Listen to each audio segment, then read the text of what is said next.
California, the emergency after the worst quake in decades, rocking homes and stores, ripping open roads, and causing multiple injuries. A hospital forced to evacuate patients, crews rushing to gas leaks and house fires. And now they're bracing for aftershocks. Deadly lightning strike. One person killed, others injured as a holiday heat wave hits much of the country. The heat index in triple digits. Our Rob Marciano standing by. President Trump's 4th of July spectacle, the troops and the bands in place as his opponents sound off, saying the show is all about stroking his ego. Fireworks explosion, a fire setting off storage containers full of fireworks, crews dodging rockets while battling the flames. The surveillance video showing the gunfight inside a mall, bullets flying as shoppers run for their lives. 2 suspects still on the loose. Fatal mix-up, 2 families blaming police for misidentifying a badly beaten man. The wrong family making the heart-wrenching decision to remove life support. And taking a stand, the tense moment between an African-American couple and a white contractor who showed up to their house with a giant Confederate flag on his SUV. The couple's reaction going viral tonight. This is ABC World News Tonight with David Muir. Good evening, and it's great to have you with us on this 4th of July holiday. I'm Cecilia Vega in for David, and we do begin with that major earthquake rocking Southern California, felt for hundreds of miles, a state of emergency at the epicenter tonight. It is the biggest quake in decades there. You can see the shaking workers running for cover inside this restaurant. Cans and bottles knocked off grocery shelves. Gas leaks and power lines downed. Crews battling house fires. Multiple injuries reported tonight, and the hospital there at the epicenter in Ridgecrest forced to evacuate. So far, there have been dozens of aftershocks, and the region is now bracing for more. ABC's Eva Pilgrim starts us off in San Bernardino County. Tonight, damage reports coming in. Southern California rocked by a major earthquake, the largest to hit the region in 20 years. Surveillance inside this restaurant capturing the intense shaking, employees running for cover, pictures falling off the wall. The 6.4 quake hitting at 10:33 a.m. local time in the Mojave Desert. The epicenter 11 miles northeast of the town of Ridgecrest near the China Lake Naval Air Base. All of a sudden, next thing we know, we just started feeling rapid shaking, and I was grabbing for her and things were flying off the walls. Near the epicenter, this house completely engulfed. We have multiple injuries. We've had 2 house fires. We've had small vegetation fires, power lines down, gas leaks. 20 victims taken to Ridgecrest Hospital, where at the same time they had to evacuate part of it due to unsafe conditions. The computers were flying off onto the ground. The water bottle container was shaking. All the cupboards and doors were opening. Roads ripped open outside of town. This liquor store destroyed. Contents of these supermarket shelves tossed to the floor. A big jolt and felt all over Southern California. The quake, lasting at least 20 seconds, felt as far away as Las Vegas. In Los Angeles, water mains bursting. All units, we are on citywide earthquake mode. Crowds of people pouring out of buildings onto the streets. Seismologist Lucy Jones says this was a strike-slip quake. That means the 2 plates along the fault move parallel to each other, but in opposite directions. She says 30 minutes before the main quake, there was a 4.2 foreshock, and this event is not over yet. There is about a 1 in 20 chance that this location will be having an even bigger earthquake within the next few days, that we have not yet seen the biggest earthquake of the sequence. Stark warning there. Eva Pilgrim joins us live from the quake's epicenter in Ridgecrest, California. There have been aftershocks all afternoon long. Eva, you felt one just a few minutes ago. Officials there are very concerned about more.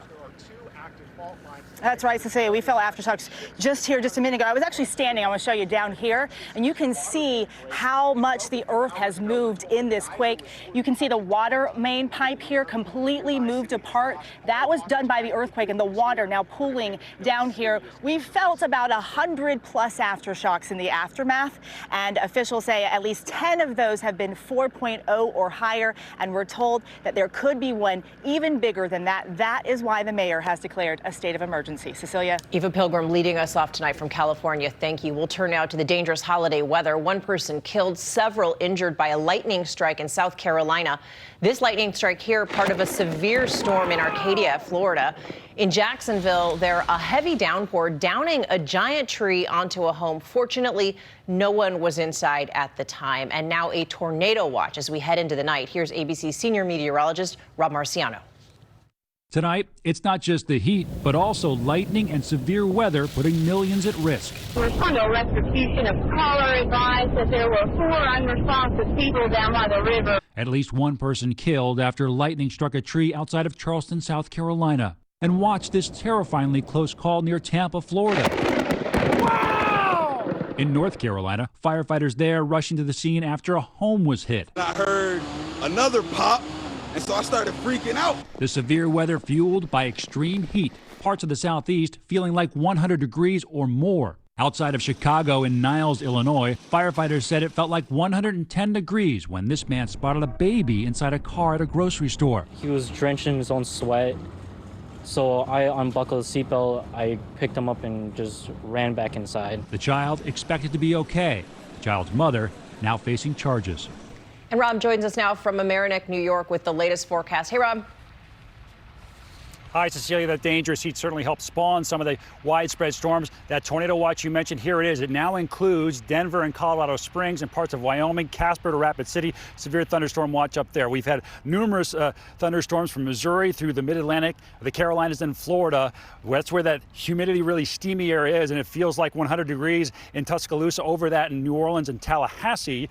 And with these storms on the wane tonight, I think there still could be some fireworks shows that might be affected.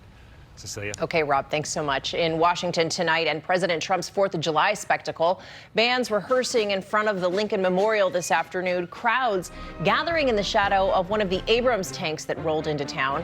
And you are now looking at a live shot of the National Mall. The president set to speak there very soon. Critics have raised concerns about how much all of this will cost, but the president says whatever it is, it's worth it. Here's ABC's Stephanie Ramos.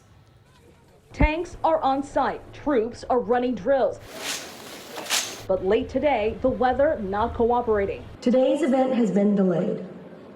Please stand by and we will resume soon. Still, people filtering onto the National Mall. President Trump promising one of the biggest celebrations in the history of our country. More than Trump, to me, it's the celebration of our freedom. The president fixated on staging a grand military event ever since witnessing Bastille Day festivities in France, ordering up flyovers from fighter jets and Air Force One, and demanding that the Pentagon ship tanks to this event. That is one of 2 Abrams tanks brought here to the Lincoln Memorial from Fort Stewart, Georgia. This is the first time tanks are a part of the 4th of July event here in D.C.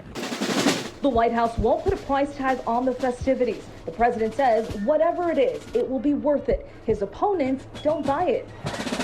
I'm not quite sure that we need money to go in to put tanks in downtown Washington, D.C. It is just absolutely misplaced. He thinks these things are toys. I think, reducing our nation to tanks and shows of muscle just makes us look like the kind of loudmouth guy at the bar. In Iowa, Joe Biden dismissing White House claims that this event is about patriotism, not politics. And an event designed more to stroke his ego than celebrate American ideals. But here on the Mall, people seeing it differently. His heart is for our country and is for the people and for the military. So I think deep down, his heart is in a good place. Cecilia, the White House handed out VIP tickets to the Republican National Committee and big dollar donors. The president plugging the event on Twitter throughout the day. You can be sure he'll have his eyes on those turnout numbers. Cecilia. Oh, for sure. Stephanie Ramos, thank you. Tonight, the only Republican in Congress to accuse the president of impeachable acts says he's now becoming an independent. In a Washington Post op-ed, Michigan Congressman Justin Amash writes that he's declaring his independence from the Republican Party, adding that politics is trapped in a quote, partisan death spiral. President Trump calling his switch good news for the GOP. And next to the explosion in Fort Mill, South Carolina, it started inside containers storing fireworks. The shells and the rockets you can see there shooting into the sky. Those containers were behind a fireworks store that was stocking up for the holiday. Here's ABC's Victor Oquendo. The unexpected explosion just before dawn this 4th of July. Shipping containers loaded with fireworks igniting, lighting up the South Carolina sky, sparking a difficult firefight. There are several fire calls you can point to and say these are once in a lifetime, and this clearly is a once in a lifetime call. Rockets of all kinds going off in every direction as crews battled the blaze. It took 45 minutes to knock it down. You couldn't really stand around because there was so much smoke in the air from the fireworks. The containers were owned by this fireworks store near Charlotte. Investigators tonight are working to determine what caused the blast. Thankfully, nobody was hurt. That wasn't the case last month when 12 firefighters in Roswell, New Mexico were injured, 2 severely burned when the fireworks they were packaging for their annual display exploded. Fire officials pointed to the recent dry weather in South Carolina, but there's still no official word on what sparked this morning's fire. Cecilia? Okay, Victor, thank you. Next to the hunt for 2 gunmen who turned a shopping mall into a war zone. Police in San Bruno, California, releasing new surveillance videos showing people running for their lives. The shooting just keeps going. SWAT teams rushed to the scene, but the gunmen got away. ABC's Marcy Gonzalez with the new images. Tonight, newly released surveillance video capturing the chaos inside a crowded California mall as 2 gunmen opened fire. The fear on people's faces were literally just, all of them were just running for their life, and they're just, like I said, yelling, "Get out of the mall, get out of the mall." Police in San Bruno still searching for both suspects tonight. One seen here turning and firing, shooting this teen who falls to the ground. A second gunman stopping and shooting repeatedly before turning back and running. 2 victims of gunshots. Some in the crowd rushing to get out, stopping to help the teenage victims. One shot in the leg, the other in the abdomen. Police saying they believe this started as an argument between 2 groups the teens were a part of. We don't think that this was a random act where they were just seeking victims that randomly, that there was some purpose behind it. And we're told 2 other people were injured. They and the teens who were shot are recovering tonight as police try to track down the gunman. Cecilia? Okay, Marcy, thank you. We'll turn now to the fatal mix-up at a Chicago hospital. The wrong family making the heart-wrenching decision to remove life support on someone who was not actually their family member. Tonight, those families blaming police for misidentifying a critically injured man. ABC's Alex Perez picks it up from here. This Chicago man was badly beaten and found unconscious by police. Hospitalized and on life support, authorities used mugshots in May to determine he was Rosie Brooks' missing brother, Alfonso Bennett. But she immediately told doctors something didn't seem right. I said, "Doc, I understand what you're saying, but I cannot recognize him as my brother." Showing no signs of improvement, Brooks and her family made the excruciating decision to take him off of life support. But as they prepared for his funeral, Alfonso Bennett, very much alive and well, walked into a friend's barbecue. She said, "He's here, he's alive." It turns out the missing man was actually Elijah Brittman. Fingerprints from the morgue eventually revealing his true identity. It wasn't just, I just searched for him one day. It was every day. Both families now coming together, filing a wrongful death lawsuit against Chicago and the hospital that handled the case. The bottom line is that this mistaken identity situation was something that we very much think could have easily been avoided. Cecilia, tonight neither the city nor the hospital commenting on that lawsuit. Cecilia? Alex Perez, okay, thank you. We'll turn next to a video going viral tonight. The tense moments between a black couple and a white contractor. When he showed up to their home flying a giant Confederate flag on his SUV, they turned him away. Why they now say this is a teachable moment. Here's ABC's Marcus Moore. Tonight, this video going viral, sparking conversation about free speech versus free will. Hi. You know what? I do apologize. I know you've come for a very long way, but we're going to use someone else. Allison and Zeke Brown's doorbell camera capturing their exchange with the contractor they hired to repair a golf cart at their Atlanta home. She's upset with the flag. No, I'm beyond upset with the flag. The issue? This Confederate flag waving in the back of the contractor's truck. Every time, you see that flag, it actually stems fear. You never know what a person is willing to do, especially if they are promoting their hate in such a very vivid way. In the video, the contractor identified as Michael offers to take the flag down. No, you don't need to take it down. You continue to believe what you need to believe, sir. He eventually drives off, that flag still waving. We reached out to the contractor but have yet to get a response. And Cecilia, the Browns tell us that contractor later texted them saying he didn't know the flag was offensive to them. The Browns telling us tonight they view this as a teachable moment. Cecilia? It certainly is. Okay, Marcus, thank you. And there isn't a better day to become an American citizen. More than 7,500 people across the country sworn in this week, 44 of them from 26 countries.